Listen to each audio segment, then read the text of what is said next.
Today's reading is written by Nell Stroud, and it's taken from her book, Jossa, The Secret Life of a Circus Girl.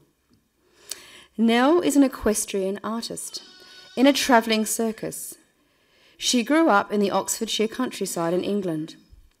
Hers was an idyllic childhood of ponies, ballet, dolls' houses, paddling and tadpoling in creeks, and dress-up parties, all complete with loving, involved parents.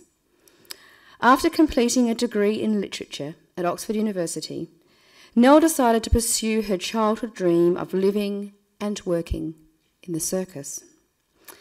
It is the sudden death of her mother in a tragic accident that prompts this unusual decision. And Nell writes poignantly about her mother like this.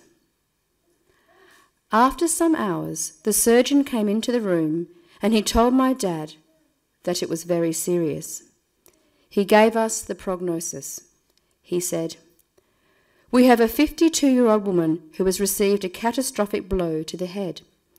The brain has hemorrhaged and we may have to remove sections of the skull to relieve the pressure as the bruising comes through and the brain swells.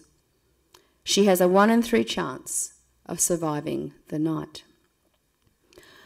I thought of when Mum dropped Clover and me off at school on wintry mornings. Clover would put her hand over Mum's mouth and say, "Fill my hand up with kisses, fill my hand up with kisses." And Mum would kiss into her hand again and again. Then Clover would shut her hand and say that she had kisses for all of the day. I can remember being 5 or 6 and sitting on Mum's bed. I can still see the dressing table, the sash window, and the sky outside. "Do you love me more than all the money in the world?" I asked her. She was standing somewhere to my left, taller than me, the strength of a lion beside me. She said that she loved me more than all the money in the world. Of course she did. I didn't quite believe her, and I didn't know how further to assess this love that I am only now starting to understand. "Would you rather have me than 1,000 monkeys?" I was obsessed with monkeys. She laughed and hugged me. "Of course I'd rather have you than 1,000 monkeys. Of course I would, my darling." I've lost her now, so find it difficult to see her as a normal person. I can't separate her from all parts of experience. She was my world. She sat on the night storage heater in the kitchen and blow-dried my guinea pig with a hairdryer when it had fleas and had to be washed. She bicycled past the school playground wall every Thursday, which she wasn't supposed to, and when I saw her, I waved over the school wall. When I was 9 and nearly died of appendicitis, she slept with me in the hospital. I rode in a baby's seat on her bicycle. One day a car knocked us over. She stood in the middle of the road and shouted swear words I'd never heard before at the car. Mum lives on in my senses. She is the tap running the bath and the hot steam of the water. She is the frayed silk of a cushion on a sunken sofa and the yellow light through a paper shade and the cold blue walls of the downstairs loo. She is the smell of damp roses in the nighttime garden. She lives inside me because she taught me to read the world, and it is a lesson I cannot forget.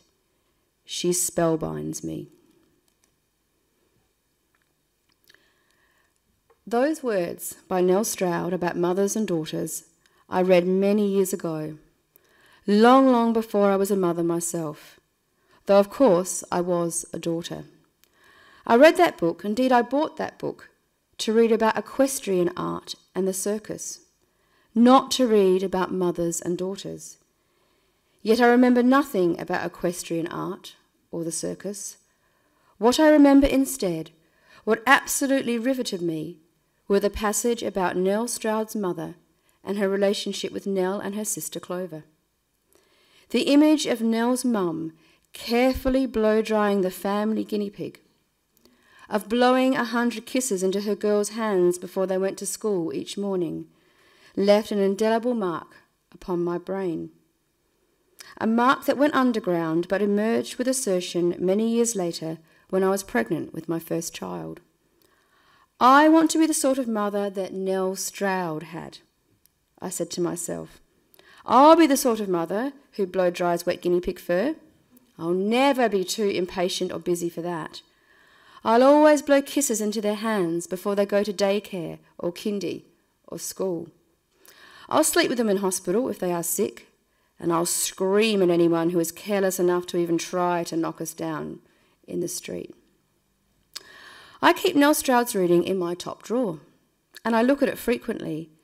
I wanted it to be used at both my girls' naming ceremonies, but my ministerial colleagues who officiated at both those functions refused to use those words.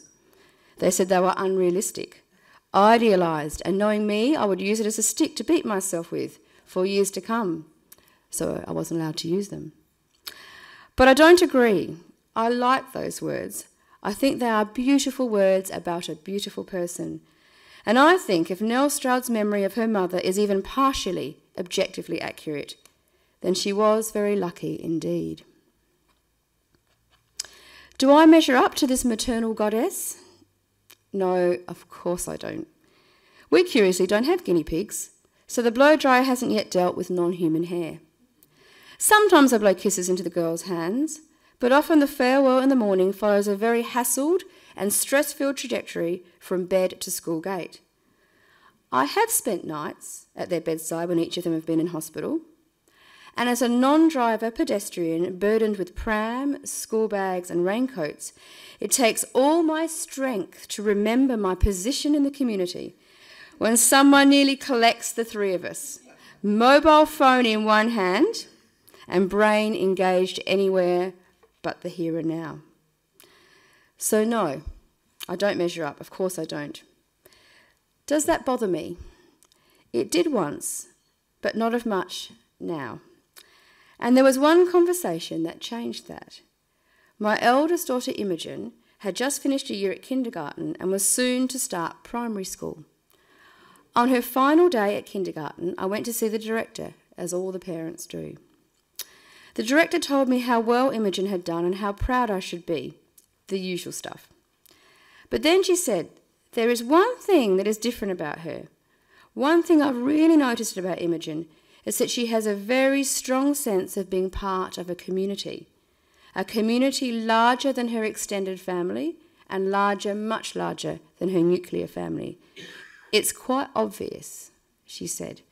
And then she added, I guess that's one of the perks of your job. And it is.